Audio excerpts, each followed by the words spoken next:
ada instruksi bisa langsung hubungi dan jangan memotong saya di tengah pidato. Pidato akan saya mulai dalam waktu 3, 2, 1. Dewan Juri yang terhormat, dalam konteks pendidikan diperlukan penyesuaian terhadap anggaran pengeluaran pemerintah, termasuk ke anggaran terhadap belanja dan subsidi khususnya dalam konteks pandemi. Debat ini akan berlangsung dalam mengasumsikan bahwa pemerintah memiliki sumber dana yang terbatas, dan kedua, kita akan mengasumsikan bahwa debat ini berlangsung dalam konteks pandemi, di mana diperlukan penyesuaian terhadap anggaran pengeluaran pemerintah termasuk anggaran belanja dan subsidi. Debat ini akan berjalan pada konteks keadaan darurat seperti pandemi di mana pemerintah memiliki sumber dana yang terbatas.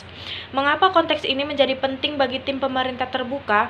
Karena dalam konteks tersebut keterbatasan dana tersebut di berbagai sektor termasuk sektor pendidikan harus melakukan penyesuaian terhadap postur anggaran yang dimiliki.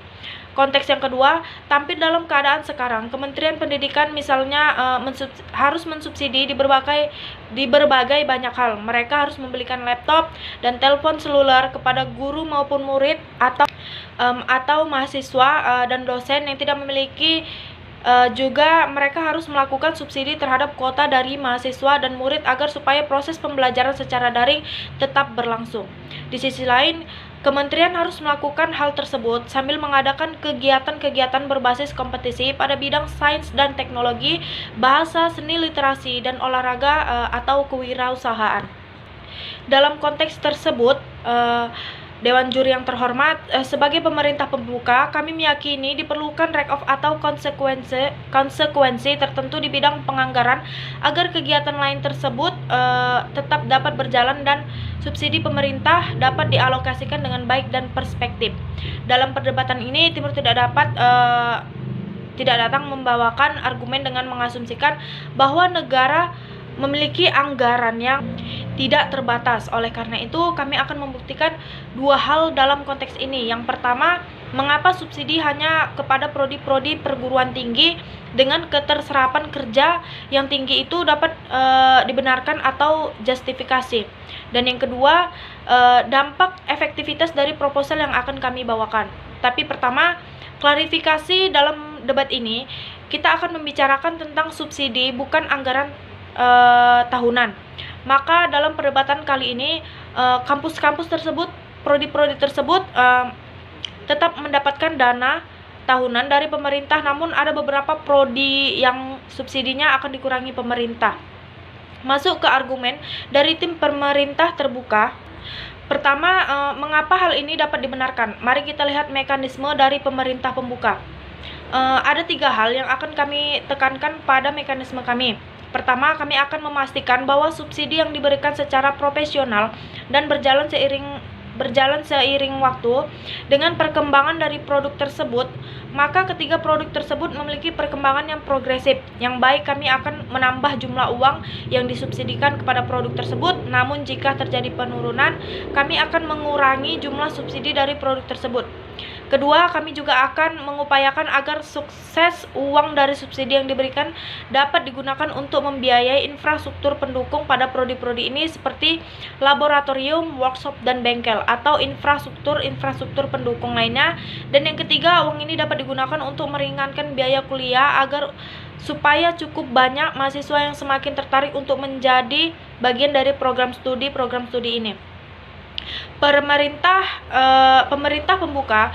Pertama, Dewan Juri yang terhormat, kami meyakini secara prinsipil bahwa tujuan pendidikan setiap negara berbeda-beda. Misalnya dalam pendidikan kita dibutuhkan untuk mempersiapkan angkatan tenaga kerja karena rendahnya penyerapan terhadap tenaga kerja dan tingginya angka pengangguran, di mana salah satu penyebabnya adalah ketidakterampilan dari angkatan kerja yang ada. Untuk itu, dalam konteks Indonesia, kita memilih membutuhkan institusi pendidikan yang dapat mempersiapkan angkatan kerja untuk kemudian mengisi ruang-ruang pada industri-industri yang tersedia. Yang kedua, mengapa subsidi ini hanya dapat diberikan kepada program studi dengan keterserapan tenaga kerja yang tinggi? Pertama, karena satu program studi ini sudah berkontribusi terhadap penyerapan tenaga kerja pada sektor industri dan juga turut membantu perkembangan perekonomian Indonesia. Tapi Yang kedua, yang terpenting, program studi ini biasanya adalah program studi yang memiliki link and match atau kesesuaian dengan industri. Kita bicara kepada program studi seperti teknik misalnya, di mana mereka membutuhkan laboratorium, workshop dan atau bengkel. Mereka membutuhkan banyak infrastruktur pendukung mereka untuk membutuhkan teknologi terbaru agar mereka dapat mengikuti perkembangan teknologi pada sektor industri, misalnya. Oleh karena itu, Dewan Juri yang terhormat, kami yakini bahwa industri program studi ini hanya akan mendapat berkembang dengan baik seperti infrastruktur yang baik misalnya, atau mereka hanya dapat mengembangkan sumber daya manusia ketika mereka memiliki dana atau membeli infrastruktur yang diberi dan dibutuhkan untuk mempersiapkan mahasiswa yang memasuki dunia kerja. Yang kedua, bagaimana dengan program studi lain yang tidak akan mendapatkan subsidi dari pemerintah? Pada tim pemerintah pembuka, kami meyakini pada program studi lain yang mungkin tidak akan mendapatkan subsidi. Terima Bersih mungkin mengatakan bahwa sistem program studi yang tidak dapat subsidi oleh pemerintah tidak dapat bertahan. Kami yakin bahwa meskipun ada program studi yang tidak diberikan subsidi oleh pemerintah karena keterserapan ketenaga kerjaan, mereka dapat bertahan. Mengapa? Karena program studi profesi seperti itu biasanya bukan program studi yang memiliki English dengan dunia industri mereka.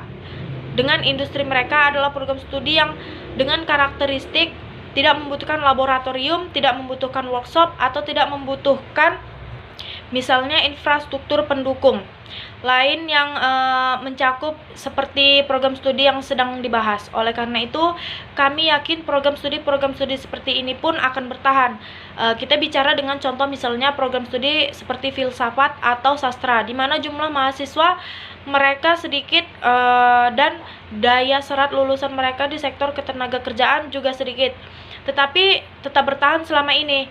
Mengapa? Karena kami ini penting untuk membuktikan bahwa pada status quo Indonesia memang memfokuskan pada penyiapan tenaga kerja.